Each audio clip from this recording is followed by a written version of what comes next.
It may be tougher than pulling the ears off a Gundark, but here we are again, Drew. I'm not going to lie. I do miss the old intro, but we don't always have to stand on ceremony, I suppose. Things change. Things do change. As the Penguin once said, things change. A version of the Penguin, yes. A version of the Penguin, not the best version. Of the many things the Burton Batman films got right, the Penguin was not one of them. I'm going to be really... This is odd. The Burton Batman films didn't get much right at all. And yet, I have a fondness for them. Yeah. Or at the very least, I have a fondness for the first one.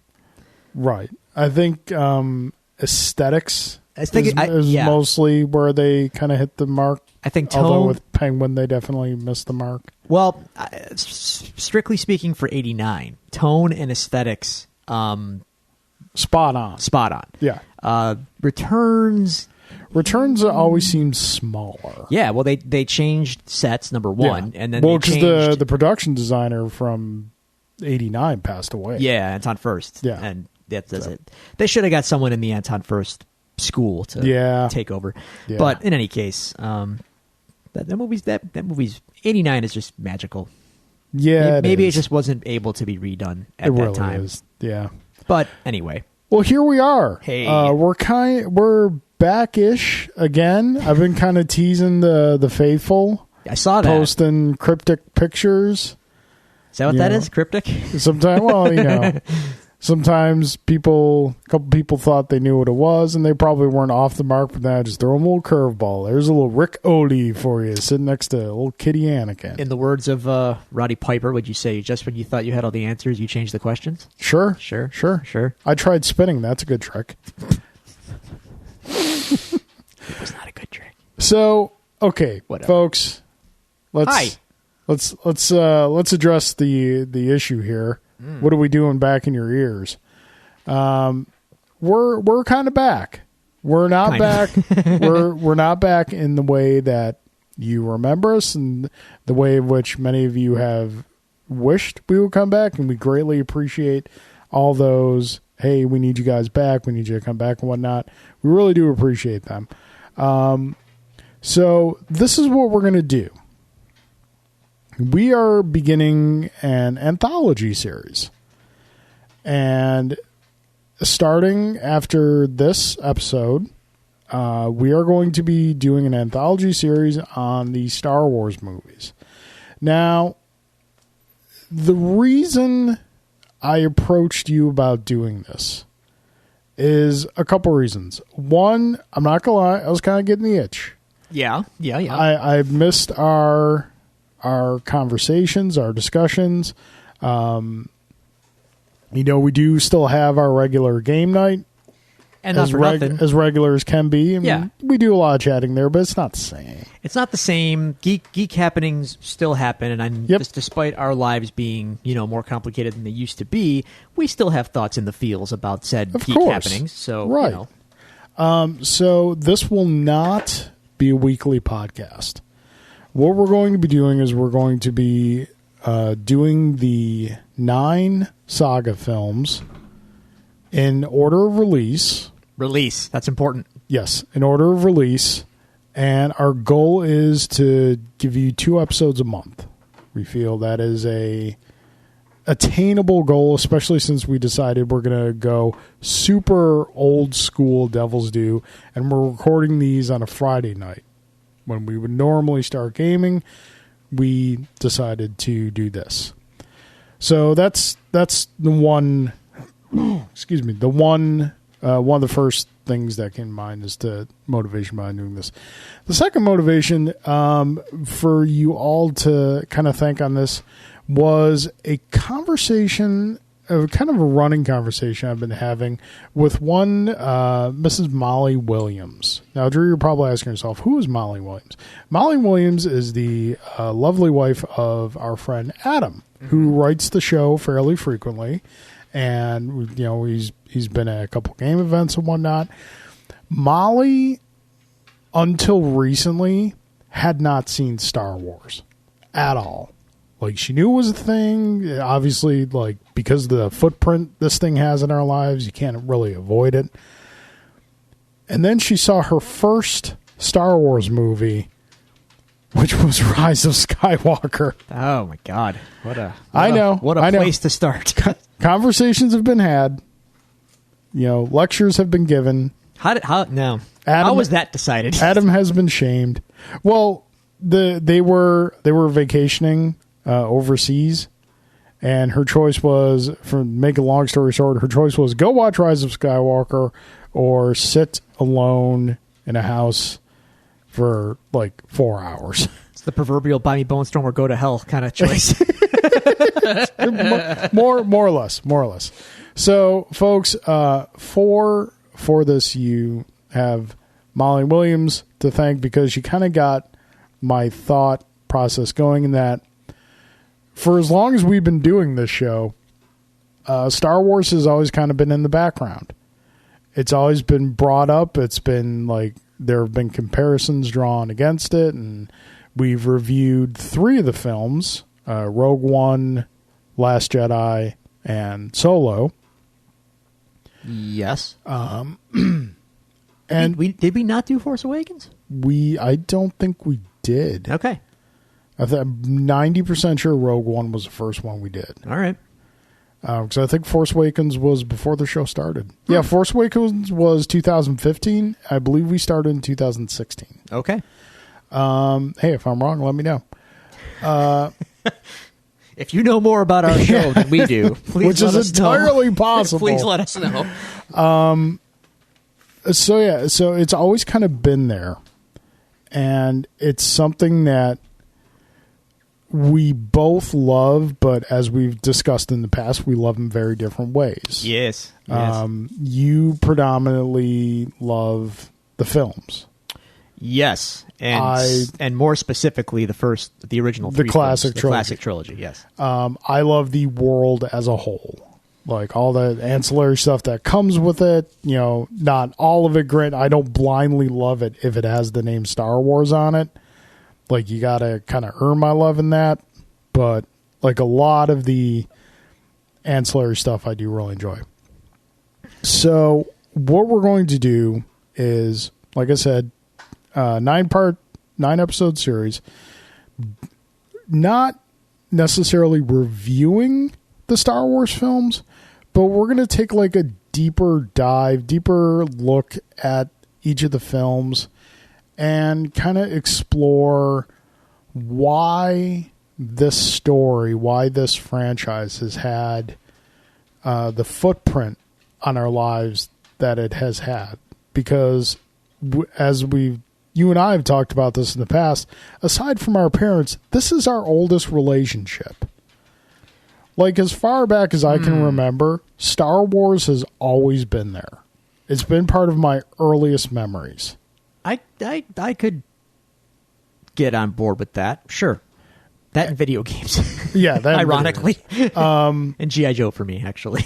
So yeah, and I felt that, you know, sure, we could do a podcast where we're saying, you know, Star Wars is cool and this is why, because lightsabers are cool and blasters are cool and X-Wings are cool. But you know what, folks? If you want that, that's fine. I'm not besmirching you for that. There's about 1,000 other podcasts out there that will give you that. We're going to approach this a little differently. So we hope you come along with us and enjoy the ride. And right now we are set on the 9 saga films.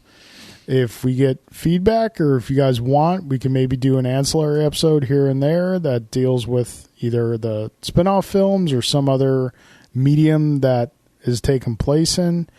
Again, that is...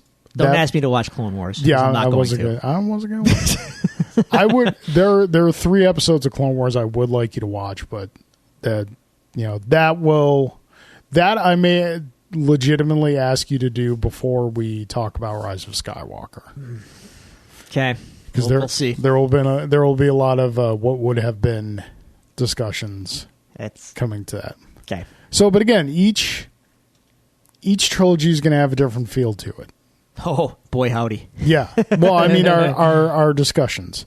Like obviously for the classic trilogy, there's more reverence there, and there'll be more nostalgic feels and whatnot. For example, for the prequel trilogy, and this was the kind of whenever we set out on these endeavors, there's always something I need to get you to buy in on. And when we initially set out, I had to get you to buy in on a family friendly show. Yeah. For this one, I have to get you to buy in. Like, we're not just gonna crap all over the prequel trilogy. We're gonna take a serious look at it and look at it for what merits it has. Obviously, we're not gonna gloss over what it does wrong, but it's not just gonna be a poop fest. And I'll try my absolute best. That's all I can ask. And then for the sequel trilogy, I think it's going to be more like a kind of, 5 years later, where are we now type thing. How do we feel about these films now after they've had time to kind of settle, and digest? So yeah, that's what's coming. That's what's coming. Yeah. As far as hope you like Star Wars. As far as what we're going to do with this episode, it's just a quick catch up. We want to do. We're going to talk a little bit about Mandalorian. We're going to talk a little bit about Watchmen because we hadn't done that. And Drew was actually expecting us to launch right into Star Wars. I was like, you know what? We haven't done Watchmen yet, and I'm not going to deny you the chance to talk about that which you love much. Yeah, it was great. Spoilers. So yeah, we're still going to do all our fun stuff. We're going to take emails and messages from you guys, and we'll read them on the air. You can send us questions, comments, and whatnot. Anything of that nature to get into? No, because you know what? I got a new phone recently, and I haven't logged into my Gmail on this new phone yet, and I can't remember the password to our Gmail account. Oh, no. I've got it written down somewhere. I've just got to go find it. So I didn't let the people know we were doing this. This will be a nice surprise for them. I hope you find the email before they hear it. Oh, yeah. It's not like if they send us an email before I find it, it's not like the email is going to go anywhere. No, it'll all be there for sure. But anyway. So yeah, we're gonna do a lot of the fun stuff you remember, and it'll be kind of witty banter. But this is kind of our tune-up show. Kind of bear with us, please. Kick off the rust and get back in the swing of things. It's like Bill Murray putting on the proton pack in Ghostbusters 2. I always hated this part of the job. So, a couple things I want to talk about, news-ish items. I mean, obviously a ton of stuff has happened since we last spoke. I think, what was the last episode we did? Was it? It was the first couple episodes of Mandalorian. The first couple of Watch Mandalorian was the title of the last episode. Seems right. Sure. Maybe we'll just go full out and call this episode "Return of the Jedis." You don't like that? That's fine. We'll figure that out later. So obviously a ton of stuff's happened. A couple things I want to touch on. Drew and I, as our friendship has developed over the years, find that we love different aspects of similar things. Some people love Coke, some people love Pepsi. Oh, I'm glad you said Pepsi. What do you think I was going to say? Well, I don't know. Some people love Coke. Like, yeah, they sure do. I think I was going to say like Crown Royal or something. No, we're just moving on. Or no, RC Cola. Moving on. So, like for example, when it comes to fighting games, Drew likes Mortal Kombat. I prefer Street Fighter. Sure. When it comes to childhood things that we love, Drew loves G.I. Joe. Yes, I love Transformers. And it's not saying neither one of us don't like the other. We just have a preference. Yeah, I liked both as a kid, but I definitely leaned harder into G.I. Joe, and that only intensified as I got older. Right. And I'm the same way with Transformers. With these two licenses, though, I feel in recent years I've been getting a lot more than you've been getting, but what I've been getting hasn't necessarily been good.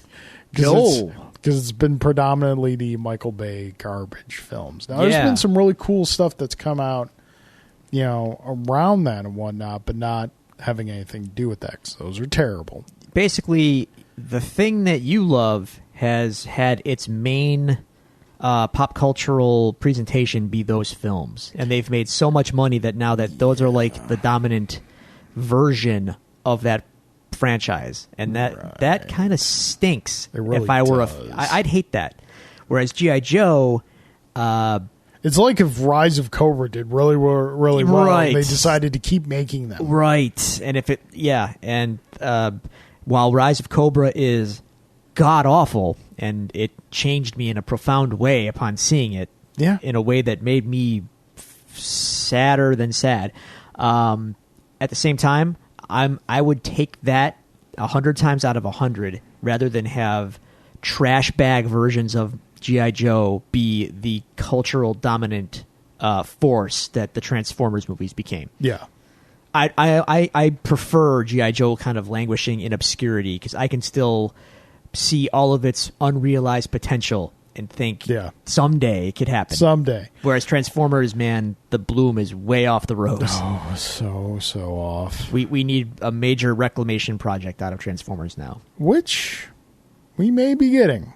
So to a degree. During the dark times, there have been some really cool things that came out. One of which was the Power of the Primes trilogy that was done on Machinima. 3 series of about 12 to 15 minute episodes. First one was the Combiner Wars. Second one was Titan's Return, and third one was Power of the Primes. And these series were fantastic. Generation 1 designs. Peter Cullen got involved in the second and third series. Judd Nelson was in there. Judd Nelson was doing Rodimus / Hot Rod. He's the get. And it was really cool. It was really good stories and really kind of flushed out a lot of the new things they're doing as far as, where these characters are at now and whatnot. They're really well done. I definitely look them up. They're on YouTube. And Netflix, who is kind of really throwing their hat hard into the 80s cartoon nostalgia show, they did Voltron, which was better than the original, in my opinion. They did She-Ra, which I know didn't hit with all the fans, but I know it hit with new fans. It definitely hit with new fans. Which is actually the better strategy. Yeah. Hit with new fans. They've got 2 He-Man series coming. They do. And now they're doing Transformers War for Cybertron, which the first trailer came out for this recently. And Drew, it looks flippin' awesome. The animation quality looks great. And they're the G1 designs that honestly, it's all fans want. Just give us the G1. That's really it's like I showed you that intro to the Bumblebee movie. Yeah. And it was like, why didn't you just do this? Yeah. I know. I just told you before we started recording before Dynamite, AEW Dynamite, by the way. Before that came on Wednesday, Transformers was the movie on before Dynamite, so I had to endure the last 5 minutes of it before Dynamite kicked on. Those movies, they're bad. They're terrible, and the robot designs are just god awful. They're just ugly. Yeah, I get that. We want to make them more realistic, and we want to. We wanted to make them look more alien. Yeah, whatever. You know what they look like? They look like a pile of hot garbage. I can't tell who's who. It's just a mess. It's just a mess. It's bad. Yeah. Give me them sweet G1 designs. I don't care if they're physically impossible. It's a movie. Yeah, technically all this is physically impossible. Right. So that will be coming soon, and very much looking forward to it. I believe it tells the story of the early days of the war, the Autobot-Decepticon war, and you get kind of flushed out what led to the war and whatnot, and so that'll be really cool. So what does what do they transform into on Cybertron? They have Cybertronian versions of their vehicles. Okay. So is there a need for them to hide on Cybertron in their vehicle form? Drew, I mean, shut up. I'm just putting it out there. I mean, I like the concept as much as the next evolutionary person, adaptive mechanic.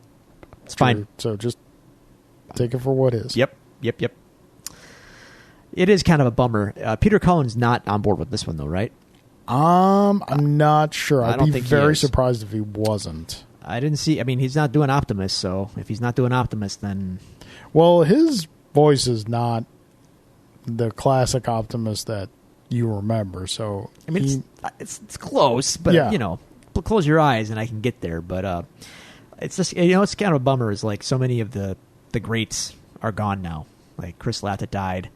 Yeah, Leonard Nimoy is gone. I mean, granted, he's not. He was he's one shot Galvatron, but still, Robert Stack. Yeah. Anyway. Yeah. But I'm looking forward to it. I'm really excited about it. So cool. I wish G.I. Joe were getting similar love, but right now they are getting a little bit of love. Well, there is a Snake Eyes movie happening, and I wish I could be more optimistic about that. But given how G.I. Joe on the big screen has gone, I'm not really that. I mean, Retaliation wasn't all bad. Retaliation had some really great moments. Retaliation was better than Rise of Cobra, and mostly because it steered closer to the comics in like almost every way. Right. Like we got a way more visually what's the word I'm looking for? Accurate? Yes. Visually accurate version of Cobra Commander. Yeah. The Red Ninjas showed up. We got a legitimate Cobra Commander. We had an awesome ninja scene. Yeah, like it. We had the RZA. Sure. Like you remember from the comics. No. But no, like Firefly was there in the urban camo. Looking like Firefly, doing things Firefly does. Yeah. I swear I saw some HISS tanks at there one were point. HISS tanks in there. Yeah. It was great. That's all I needed. Yeah. And, fine. But Rise of Cobra, man. Yeah.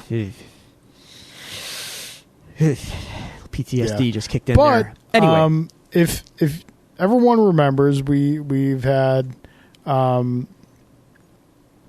man, I'm drawing a blank. Toy Galaxy. Dan Larson. Yeah. Friend of the show. We had Dan Larson on the show a couple times. I still got like stuff at home that I wanted to send him for being on the show last time.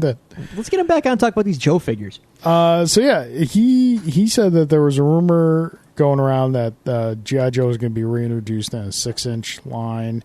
And lo and behold, at the New York City Toy Fair, they launched a full line of new 6-inch. Well, not a full line. I wouldn't call it a full line. Four figures. And that's a start. Four. Yeah. No villains. 6-inch G.I. Joe figures. I'd say 85% of it looks really, really cool. Yeah. I mean, as far as the designs of the characters go, I think there are fair updates for what you'd want a semi-futuristic yet grounded military toy to be in 2020. Right. Like the designs are basically the ones you remember. So they did Duke, Scarlet, Roadblock, and Snake Eyes. Right. And they look like they should with modern flair. Snake Eyes was the first one I saw, and I thought he was just a one-off figure. I didn't know he was part of the line. Yeah, but he looked I thought amazing. there was going to be like just that Snake Eyes for the collectors, and then the rest of the line for like, standard public release. Well, the way they're doing it, I think Snake Eyes is like a deluxe figure. Well, no, and the other ones are packaging of Snake Eyes is like a con exclusive deluxe. Oh, okay, but he'll be packaged in the standard package. I believe he won't have as many accessories. Yeah, he's loaded in that package, man. He's got multiple weapons and hands, and all the ninja stuff and the Uzi stuff, and so the designs are fine. The only thing that's really bothering me, besides the fact that no villains were introduced in the toys, Roadblock's gun. Yeah. It's really dumb. It really dumb. Looks like a big tuning fork. Yeah. It's very, like, I get it. The world we're living in now, you can't really do, like, guns, air finger quote hang on, guns. Carl, hang on. As you say that, I agree with you that someone was thinking that, and yet Snake Eyes is packaged with his straight-up signature Uzi, and Duke's machine gun looks very much like a machine gun. Right. So why is Roadblock's big machine gun somehow like a bridge too far? I don't know, man. It doesn't look right. It looks just weird. Goofy. Very goofy. Yeah. But other than that, hey, new G.I. Joe stuff that isn't instantly identifiable as horrible. Oh, no. Yeah, like I said, they look really cool. But, and I know Dan Larson has talked about this on his recent Q&A show, I think. Like, those figures, they're very cool. And I hope they sell well to whatever market they're being, marketed to.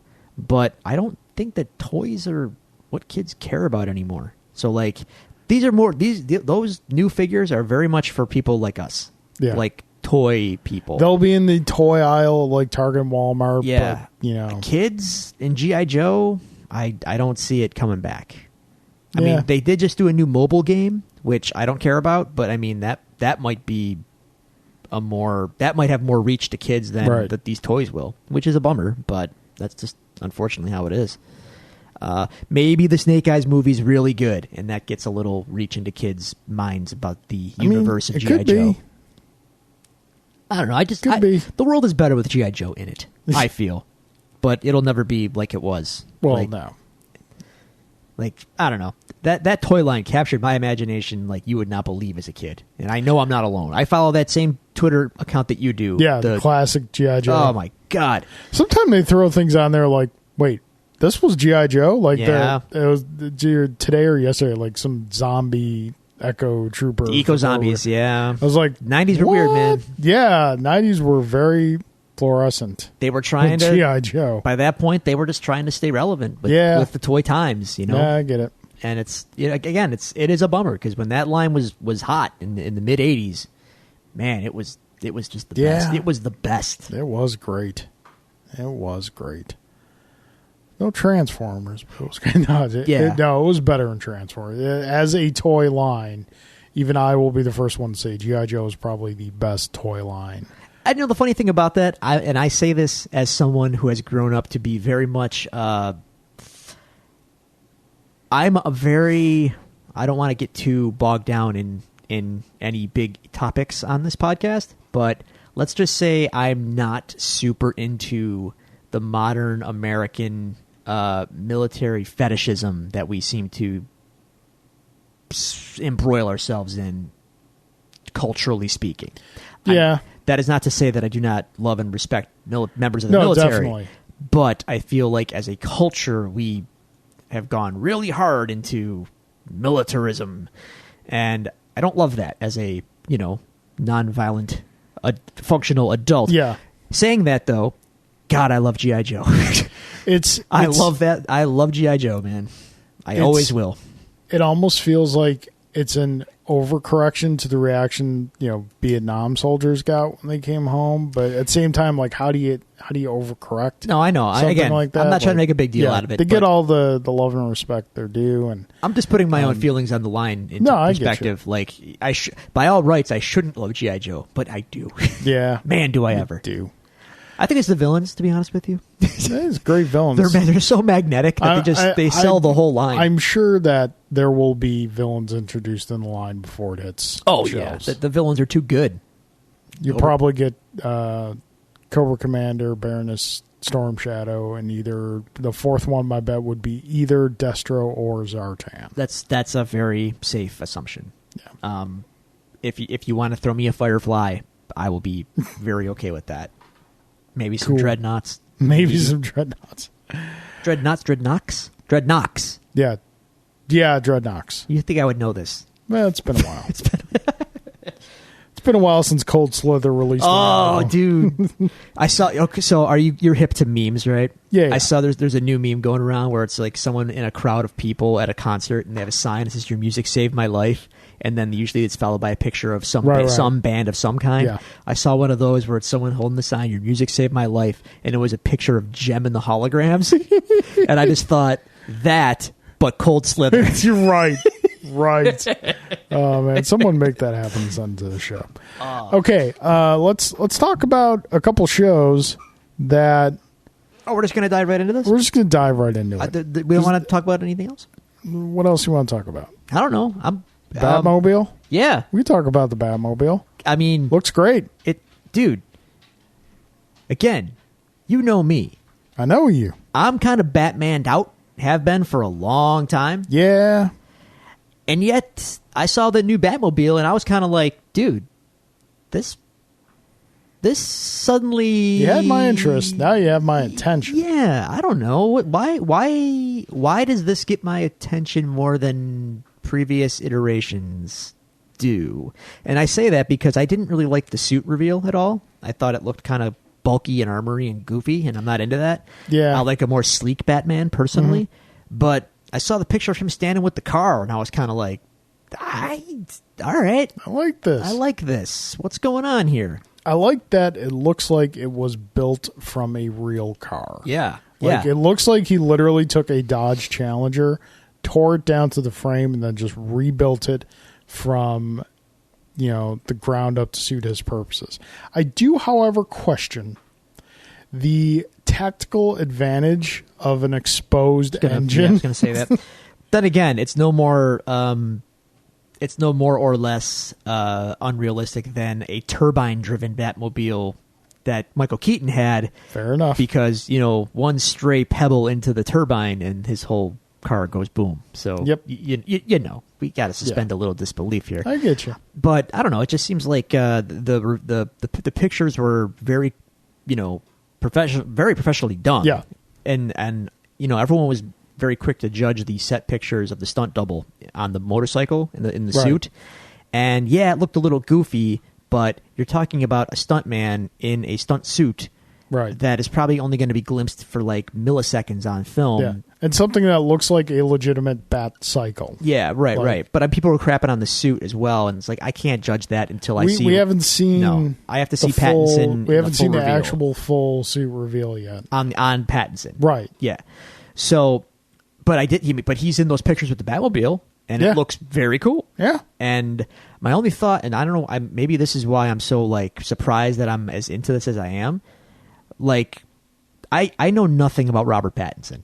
Like, I didn't see Twilight because I'm not in the demographic. No. But by all accounts, from I trusted friends that have seen him in other stuff, he's a great actor, from what I hear. Like, magnetic, great, intense actor. I think purely aesthetically, he looks like a very intense young Bruce Wayne. I see it. I can look and go, yeah, I get it. I totally get it. So that, and I love those Apes movies.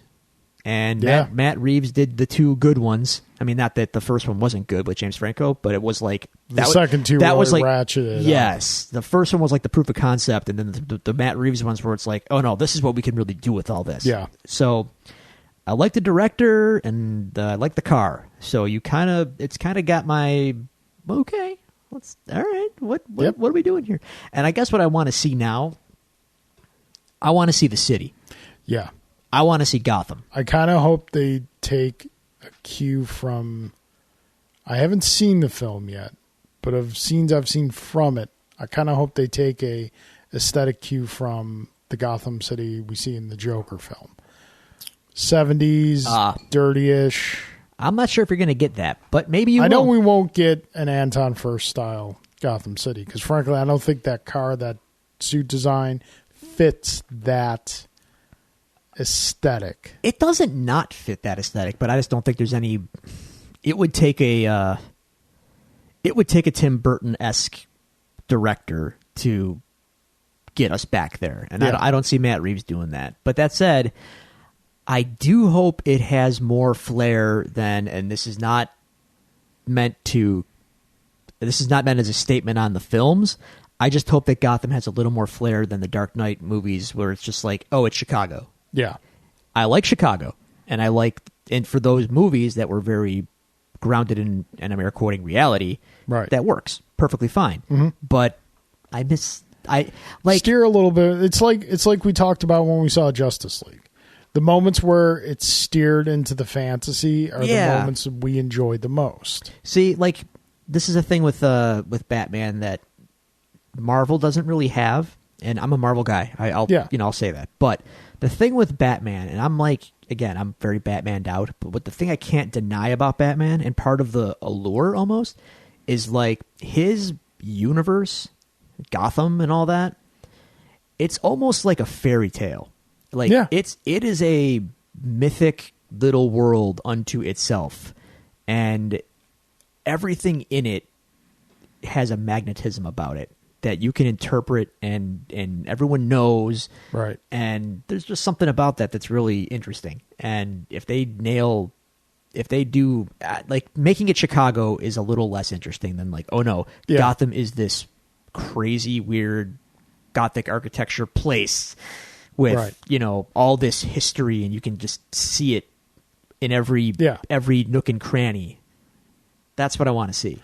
Gotham City should almost, and this is going to sound weird, but Gotham City should almost feel like Boston, where it's been like kind of built, tore down, rebuilt, and just kind of built upon itself. Sure. Like, street design doesn't make sense or anything because it's like this old town, like old town, whereas like Metropolis should feel like New York City. Sure. Very grid, tall, reaching skyscrapers and whatnot. Yeah. So I like that. Yeah. Again, watch that first Burton movie, and it just, I don't know. Yeah. That just clicks for me. The other thing that I was thinking about, and this is all pure, I'm purely like in fantasy booker mode right now. So, wouldn't it be cool if, to some degree, given that it has had such a historical impact on Batman, and people who grew up with it are now of age to really celebrate it and want more of it, the animated series I'm talking about, of course. Right. Maybe they steer into the animated series aesthetic a little bit, which wasn't too far off from... Actually, no, it was different than the Burton aesthetic. Burton's was more... It took its cues from the Burton aesthetic. Yeah. You could see the Burton aesthetic was kind of the spiritual influence of it. But it doubled down they definitely on like the deco. Did their own thing. Yeah, I wonder if... how cool would it be if like the car we see is the car we see because it's like proto-Batman, but maybe, just maybe, he gets a new car at the end of the movie and it's like the animated series Batmobile. Oh... But real. The animated series Batmobile would be very difficult to... Oh, yeah, it's purely, make real. Because there were scenes in the animated series where that car took a curve and it, like, the car bent around the curve. And it looks great in animation, but, yeah... In reality, this is why the Anton First Batmobile had to have the cable hook to make turns because I couldn't really do them very well otherwise. I don't know. I'm just purely speculative. I think it would be pretty cool if we got some animated series kind of nods in the movie. I think people would really go crazy for that. Anyway, go Batman. Go maybe. We'll see. Yeah, we definitely will see. So yeah. I think that's as far as new stuff goes. Yeah. I mean, there's a lot happening with Marvel too, but we'll catch up on that when the time comes. Yeah, if you want us to catch up on everything that's happened since... Yes, we've seen what U.S. Agent looks like. Yes, I think it's really cool. Yeah. Proud we are of all of that. I have a lot of questions about WandaVision, and I'm sure you all do too. Looking forward definitely to those shows. Oh, yeah, for sure. Can't wait. So yeah, let's talk about a couple shows. Why don't we start with Mandalorian? Sure. When we last spoke, I think we were 3 episodes into Mandalorian. Was it that many? I don't remember. Possibly. It was at most 3. Okay. And now it's over. It's over. And Baby Yoda is a cultural phenomenon. Oh, Baby Yoda is such a thing. Which, okay, fine. I'm okay with it. So yeah, thoughts? More of that, please. Yeah. And I say that as someone who has been very skeptical of a lot of Star Wars content in recent years. But Mandalorian gives me... it resonates with me a lot because it gives me the side of things that ultimately I think got forgotten about in Star Wars. That being the non-Jedi Sith stuff. So we got more of the criminal empire kind of stuff, more of the seedy underbelly kind of stuff. Right. You say you love the world. And not for nothing, I do too. It's just the movies as they are really only, well, somehow I'll use the word devolved into only caring about one aspect of that world. Right. That being all the Jedi Sith stuff. And I'm not going to lie, that stuff gets real tedious real quick. And it sucks a lot of the air out of the room because that stuff in the original trilogy is very mysterious. And in a way, that's all it needed to be. And because you're dealing with war, I got a rebel alliance. I've got a faction of military. I've got an empire, also a faction of military. We've got bounty hunters. We've got underbelly criminals. We've got Jabba the Hutt in his little network and all that stuff. And like all that stuff in the original trilogy is cool. And then somehow along the way, the Jedi Sith stuff just like took over the mythology to a degree where that's all there was. And not for nothing, I saw the little announcement about the High Republic stuff coming out. Mm-hmm. And it's just like, all right, it's more lightsabers. I've seen that. I've seen a lot of that. Granted, in the time period that it takes place in, it makes sense. Yeah. I get that. But there's more to all this. Right. Mandalorian gave us more of the other stuff. Yes. And man, what a great job they did, too. They really did a great job. Mandalorian achieved in stellar fashion what Rise of Skywalker so colossally failed to do. We're going to talk about Rise of Skywalker. Yeah, a little bit of spoilers for our Rise of Skywalker episode, which granted, it's going to be our last episode, so it's ways down the road. Down the road. There will be, I'll have watched it at least one more time. Mandalorian gave us new stuff while servicing the old guard of hardcore fans. Sure. And they didn't it didn't undermine anything. Right. Like Rise of Skywalker would literally stop to go, Hey, look, there's this thing. Yeah. And not only that, look, it's Wedge for 3 seconds. And not only that, it did things that made no sense for the sake of doing that. Right. And like with Mandalorian, you have a whole episode where he goes to Tatooine. Yeah. Now, I'm not going to lie. When I first started watching that episode, I was like, do we really have to go back here? You've been going so good with, the new stuff, new plants and whatnot. Yes. Do we really have to go back here? But it was so wrapped. It was so surrounded by new stuff. Yeah. That I didn't mind. And it made sense in the story. Yes. This story takes place in the Outer Rim. Yeah. Tatooine is one of the central planets of the Outer Rim. Plus, it gave us a cliffhanger that I still think people are talking about. Yeah. Yeah. Who was the figure that walked up to... At the end. End. With the spurs. A lot of people still saying it's the Fett. Makes sense to me. At this point, they have established enough credit that if they, if the trailer for season 2 came out tomorrow and they showed Boba Fett, I'd be like, all right, let's see what you do with it. Well, I think they've developed Jin Darren. Is that his name? Did I say it right? Yeah, I believe so. The Mandalorian. The Mandalorian. Yeah.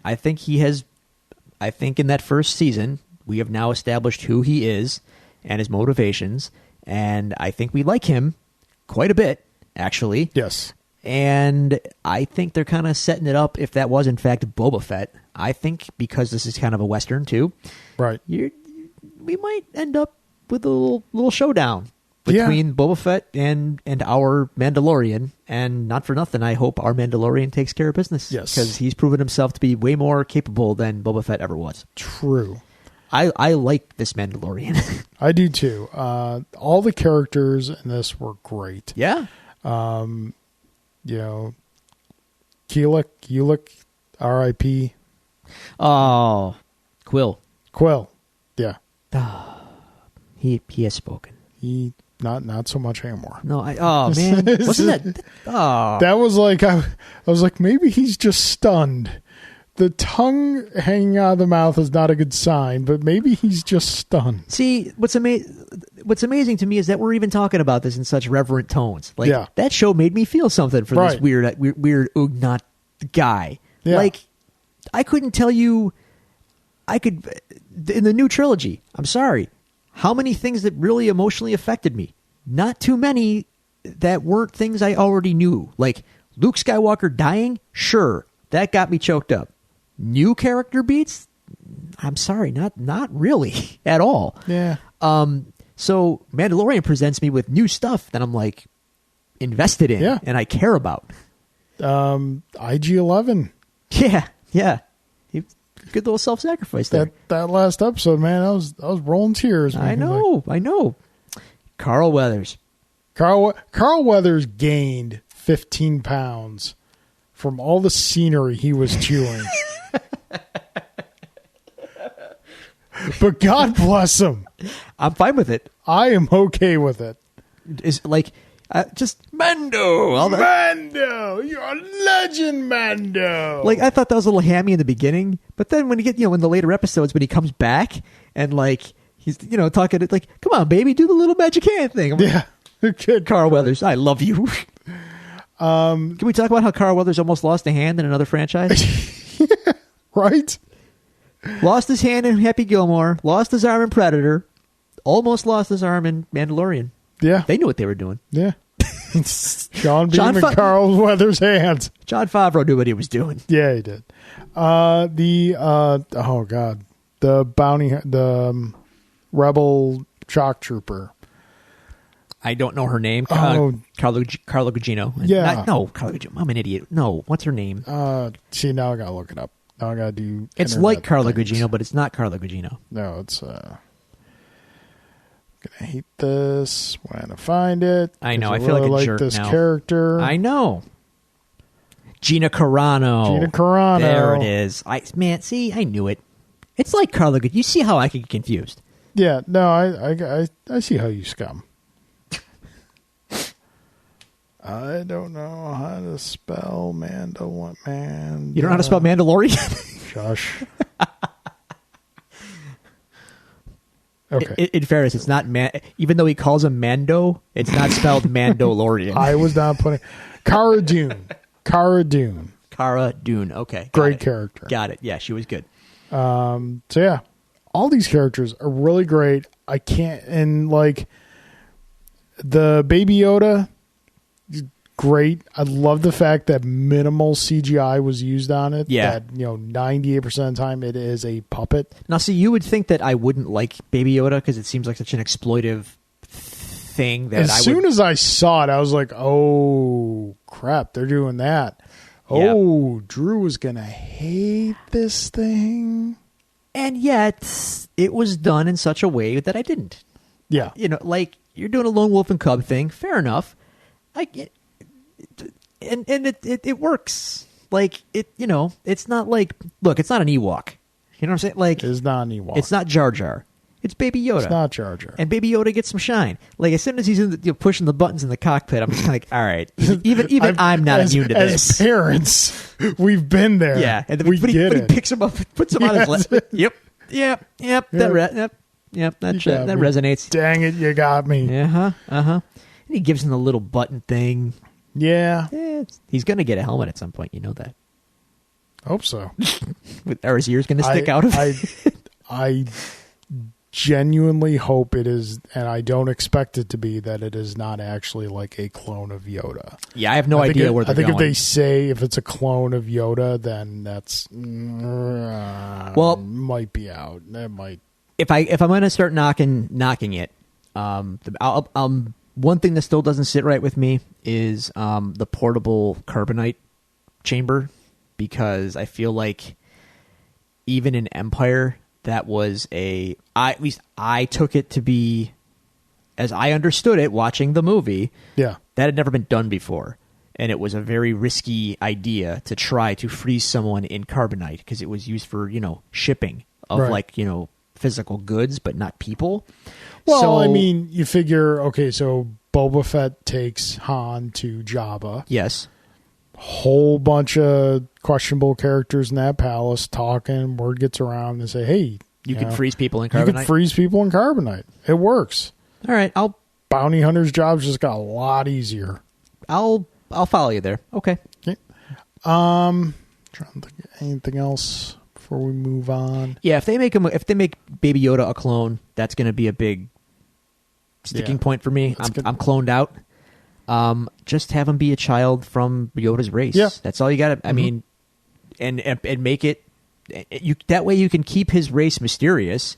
Yeah. And you can say that they don't really know where he came. Well, someone knew where he came from, but maybe they got killed along the way. Seeing as that the Mandalorian had to rescue this child from the clutches of evil or whatever. Right. Those people are probably dead, so we might never know where they found him. Yeah. But don't make him a clone. Just have him be a child of Yoda's race or whatever. Moff Gideon, Gus Fring, just Giancarlo Esposito. Dude, you ain't gotta tell me. I'm there for anything he does. You got to start watching Breaking Bad then. I'm not gonna watch Breaking Bad. You really should. It's should. Past the point of overhypeness. It's so not. I'm not gonna enjoy it the way it should be enjoyed. I think if you got into it, you would, and you'd get it. And now he's on Better Call Saul as well, and it's like, man, this guy is so great good. Actor. He's a very great actor. Yeah, fandom's collective jaws hit the ground when he broke out the Darksaber. Yeah, see, I don't know anything about that, but I know that I know it's a thing. All I know is that it's a thing. Yeah. So he's got the thing. It's something you would not expect to appear in a live action Star Wars property. And yet there it was. It has been solely, part of the Clone Wars series and the Rebels series. Right. And it is the representation of the leadership of Mandalore. Whoever holds the Darksaber is considered to be the leader of Mandalore. It's a lightsaber that was forged by the first and I believe only Mandalorian ever to become a Jedi. And, after he passed away, the saber was kept in the temple, and Mandalorian sacked the temple and took the saber. And so, yeah, that's really, really interesting that they brought that out. So, well, I mean, Mandalore was sieged by the Empire. So yes, that's happening currently it was sieged by the Republic. Well, no, there have been a couple sieges of Mandalore. They're going to be showing one in the current season of Clone Wars, which is being shown now on Disney Plus. Oh, it's Friday, new episode. You don't have to watch that when I get home. And here is Drew not caring at all. Nice. So yeah, we get season 2 in October, which I'm excited about. Not gonna lie, a little trepidatious that they said classic trilogy characters will be. Oh, really? In this season, I'm hoping these are like who deep cut. They must be because our principals are kind of seedless characters. Yeah. Well, I mean, hey, listen. I say that if you're telling me that, and I know it's not going to happen, but if you're telling me that Mark Hamill's going to show up, we're going to de-age him, and I'll be like, okay. I don't do that. Yeah, I don't want to see that happen either. But yeah. Cool. So, I'm cool. in for Mandalorian. I'm definitely in for Mandalorian. I like it. I like the tone. I like the setting, and I like that. And then almost more than that, I like the characters. So and that's important. It's gotta get that ship in the X-wing now. Come on, Fast Food Games. Let's get that going. So speaking of TV shows that we like, yes, Watchmen. Oh, Watchmen. You go, sir. Oh, I don't have to go on a whole thing here, but if you've listened to this show and you know me, Watchmen is very near and dear to my heart. And as I said before on the show, super skeptical of the concept of a TV show of any kind. And it got my attention when David Lindelof said that he was doing a remix of Watchmen, and which turned out to be basically a sequel of Watchmen. And then Trent Reznor and Atticus Ross got on board for the music, and suddenly, the perfect storm of things had my attention. Right. Now, it's one thing to have my attention, but then they had to deliver. And now that it's all done and ended, I will sit here and tell you, I believe that TV show is something that you could hold up next to the original graphic novel and say, this is Watchmen. Yes. And I don't say that lightly. No. Because there's other Watchmen content out there now, unfortunately, like the before Watchmen stuff. I would tell you straight up, ignore it. It's crap, and there's the Minutemen book, Darwin Cook. Beautiful artwork. Love Darwin Cook. May he rest in peace. But it's just, it's not necessary. And it adds nothing. The new series, you could argue, you could probably say that the TV show doesn't add anything necessarily either. But it takes the legacy, but it tells a whole new story. Right. And it focuses on new characters while also acknowledging the old characters. And it tells its own story with its own topics in mind that are not centered on the same topics as the original. And it delivers just a wonderful... it's magical. And to add to the experience, if you didn't keep up with the PDpedia stuff week to week as the show was being released, just like the comic, it's supplemental materials that enrich the whole narrative further. And man, I was glued to all of it. And it was like this. Lindelof did what Alan Moore did. He took this concept, developed it into a world, a real lived-in world. Right. Like it is deep. The well is deep and intricate, and yet it's just perfect. And then taking that even a layer further, the 3 volumes of the soundtrack that I have on vinyl, it's not just like, oh, here's the Watchmen soundtrack. No. Right. Each volume of the soundtrack is an in-world object of the Watchmen world, and comes, if you read the booklet that comes with the vinyl, each one of them, it has details and histories of these artifacts and what their place is in that world, and it's all in universe. Like it's mind-bending. The first volume is the last recording by a band called Sons of Pale Horse, who took their name from the band Pale Horse, who was the band performing at Madison Square Garden the night of the Squid Attack. So the Sons of Pale Horse were inspired by Pale Horse and like the event, and they made this avant-garde, whatever. There's a whole fake biography of the guys involved. Right. The music is still Trent Reznor and Atticus Ross, but like the releases have this in-world history, right? The second volume was the soundtrack to American Hero Story, which was the TV show in the TV show. And then the third volume, my favorite in-world artifact, is the album called The Manhattan Project, which is the final album by the band in the Watchmen world, The Nine Inch Nails. Not 9 Inch Nails, The Nine Inch Nails. And it's like there's a fictional biography about Trent Reznor in this world, and like his path in the Watchmen world, and the Fragile, spoilers, there is no Fragile in the Watchmen world. After the Downward Spiral tour, Trent had like a breakdown on stage and was never seen again. Like it's so wild, dude. It's awesome. It like all this stuff culminating into this a really fun experience. And all that's great, but like the show itself, the content of it, masterful writing. Just I loved it. Yeah. I loved it so much. And it looks like and I think we are both in favor of this. It looks like it's going to be kind of a one and done thing. Yeah, for now. Yeah, they've said there's no. I guess HBO recently released some numbers saying, for as much as people were talking about it, not as many people were watching it. Well, they weren't watching it live, but It's been a big streaming hit for them. Yeah, and it's a word of mouth hit, and that's fine. Yeah, and they want more because the buzz was building on it.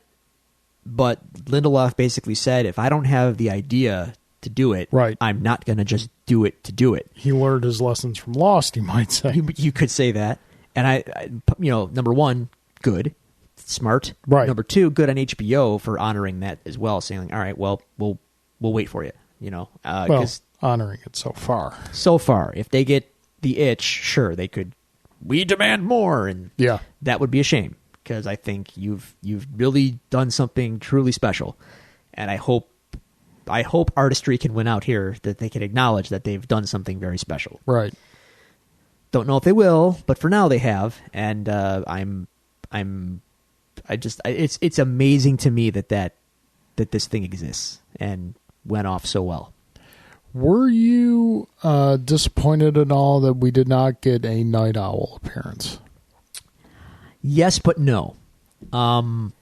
He's in some of the supplementals to a small degree. Right. He gets talked about at least in the supplementals. Yeah. If there was no room for was there room for him in this narrative? I don't know that there was. Yeah, I don't think so. And let's be honest. He was out of shape 20 years ago, much less now. I guess the popular opinion on who should have played him was Dan Aykroyd. Oh, that is wonderful. Yeah. That's perfect, actually. Yep. Because it would actually work then and now. Like, I could picture mid-'80s Aykroyd as Night Owl then. Right. That's pretty brilliant, actually. Yeah. No, it was great. I loved it. Jeremy Irons, man. Oh, Jeremy Irons. Jeremy Irons. All of it. Every performance was really, really great. Everyone. I'm top to bottom. Perfection. That episode with the flashback episode where she's reliving all of Hooded Justice's. Yeah. Oh, my God. Intense. Super intense, but brilliant. Just brilliant. Whole show, man. I'm still in awe of it. It was fantastic. Like I said, I loved it. I loved it, not as deeply as you loved it, only because, again, your attachment to source material. I love Watchmen. I think it's, within the top 5 comic stories of all time, and, one of the great literary stories of all time. I love that Lindelof didn't shy away from basically saying, obviously, this is a sequel to the comic. Yeah. This is not a sequel to the movie. Right. And it's just like, man, big ups. Yep. Dude. Nailed it proper. Now, can we get a Crimson Scare series? Or Crimson Terror? The dude in the jogging Red Scare? Yeah, Red Scare. Give me a Red I want a show that is the Red Scare hunting lube man. Let's go. Let's make it happen. Do this. He was eating his Cheetos with a fork.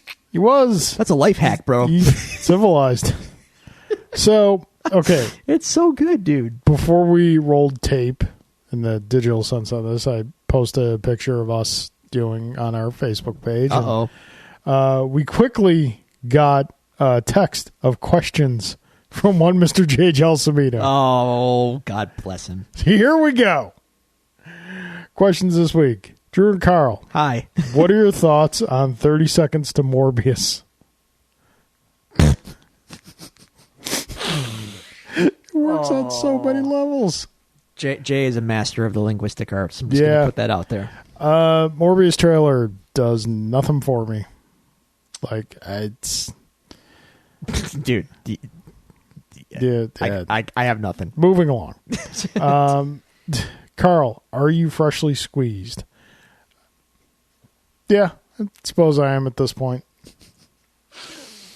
Orange Cassidy. Orange Cassidy, man. I'm not going to lie. That might have been the best match of the night. Oh, that tag match, though. It was great. It was great. That but tag match had everything I needed. In case you didn't know, folks, we're talking about AEW Revolution, which was just this past Saturday. Sorry. Oh, I love AEW. Orange Cassidy, man. Yeah, Orange Cassidy's awesome. Drew, what has been your least favorite part of AEW so far? Well, that Nightmare Collective stuff was pretty bad, but they sacked that. They knew that it was bad, so they killed it. I think my least favorite part, and this is more of a me thing, I think, than it. I think I expected NJPW, but America, and it's not that. Right. It's different. But I'm actually totally fine with that because it's its own thing. Yeah. We get the big matches. We get matches that matter and aren't terrible matches, by the way. They're all largely good to great. Mm-hmm. And at the same time, they let guys talk. They let guys be themselves. They build everybody up. No one is made out to be a total geek. Like, even the job guys. Yeah, they're job guys, but they know that, and and even the job guys get some shine. Like, I was talking to a friend today about wrestling, and I told him because we talk about everything, and I've said this before. I want to live like a Vince-free life. Yeah, I don't want to talk about WWE, but yet, because of how big they are, I feel like I have to, in conversation with people, and I hate that. So what I'm going to say is, in WWE, like, man, nobody's over. Nobody feels important or like anything's going anywhere. It's just one big, it's just a big nothing, Nobody feels like they're important at all. I mean, dude, by the way, they're in Buffalo right now. Yep. There's a SmackDown happening as we are recording this. Am I there? Of course, no. God, no. Are we going to Dynamite in 2 weeks? Yes, we are. So you heard that right, folks. I'm going to this time. Oh, you're gonna have fun. So AEW, man, everyone feels important. Every segment builds somebody up. Yeah, and not at the expense of tearing somebody down. Like, I can't explain that to you, but everything on Wednesday nights on that show, they're building people up. And especially in the last 6 weeks, dude, like, again, when it was like the Nightmare Collective stuff, like those first couple months, there was good stuff, but there was like some not good stuff.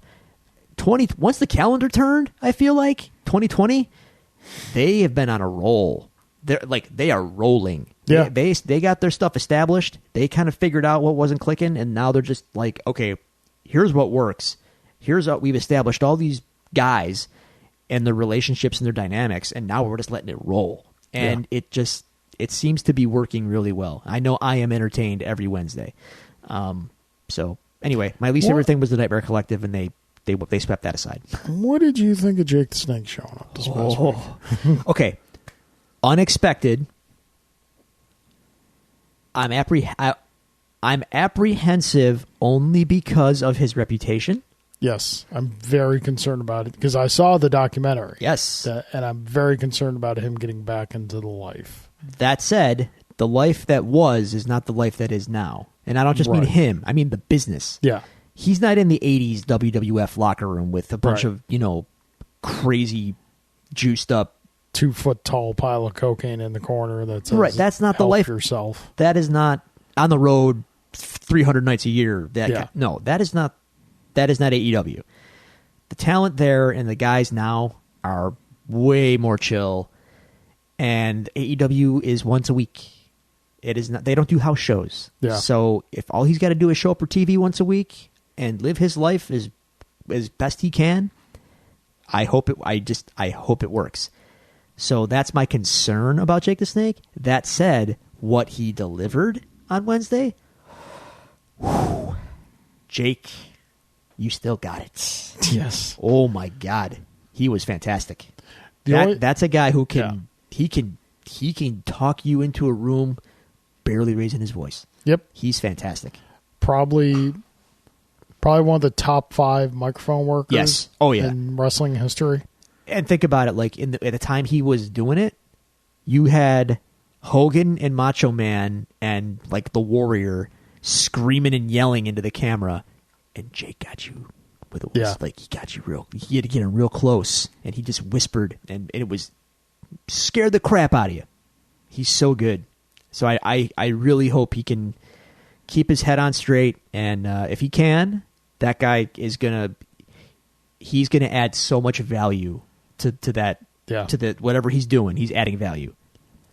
I think just to kind of answer that question as well, I think the only thing I don't like about it so far, and I've bought into this since day one. I've gotten back into watching wrestling.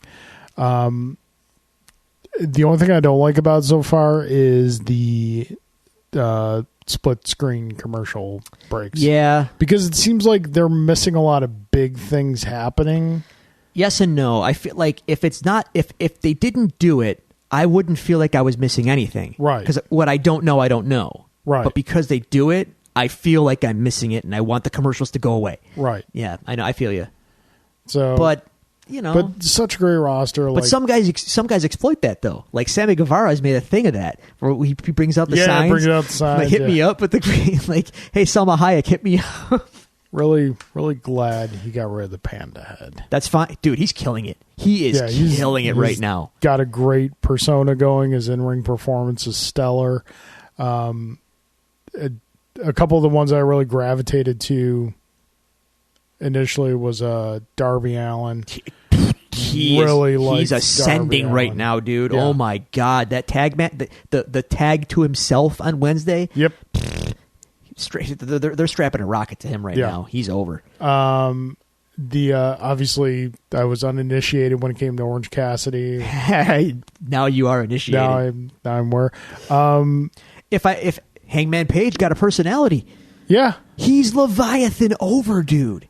I don't know what that means, but I'll agree with you. It means he's super over. Yep. This was a guy who was like the perennial third wheel in the Bullet Club. I always knew that he could wrestle, but he was always blander than bland. He was beige as a wrestler, okay?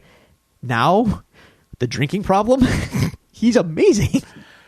Well, I know you say it's kind of Buffalo bias, but I still don't feel it is.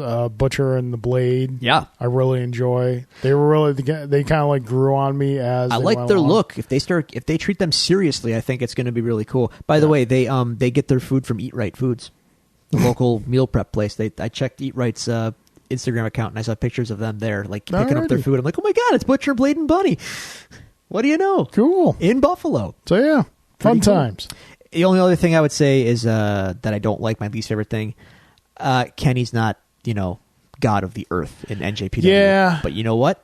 That's okay. So, question. He will be someday. Question. They said on this past week's Dynamite that him and Nick Jackson are not cleared for performance. Yeah. Is that a job or is that real? Work, you mean. Is it a work?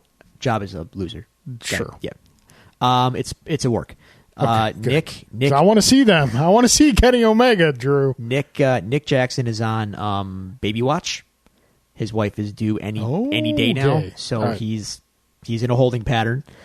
And Kenny, in fairness, Kenny did break a finger in the tag match, so he's going to be working with a cast. Probably, I don't think he's going to miss any time. But he is legitimately hurt, but it's not serious. Could be Bob Orton for a little bit. There's worse things to be than Bob Orton. True. I'm just saying. No, I'm really excited to see Kenny Omega. He's amazing. Having seen him a couple times live, Kenny Omega is the truth. And whenever the time comes to heat him up as the single ace of the company, they can do that, and it will be fine. I know it will happen. Let's let the company build as they're building, because they're doing a great job. I mean, I'm not trying to be over the top about it, but they've really, in the last 6 to 8 weeks especially, they're they are doing very well, and I'm really happy about it. All decisions haven't been perfect. Tattoo. Oh, Cody, what did you do? Yeah. So, all right. Cool, folks. I think we covered a lot of bases on this episode. We did cover a lot of bases. I was hoping this would just be a quick episode, but we got there. Plans. Folks, we're back. Kind of. So next time, 2 weeks. Star Wars. All right. Okay. Episode 4. New Hope. Yes. In the meantime, we would love to hear from you. If you would love to speak to us, send us some questions to be read on the show, make some comments, what have you. You can do so at the following social media locations. You can find us on Twitter at Devils Do Pod. You can like our page on Facebook at facebook.com/Devils Do Pod. You can email us at thedevilsdopod@gmail.com, or you can find all these resources available to you on our website, thedevilsdopodcast.com. Drew, any closing thoughts?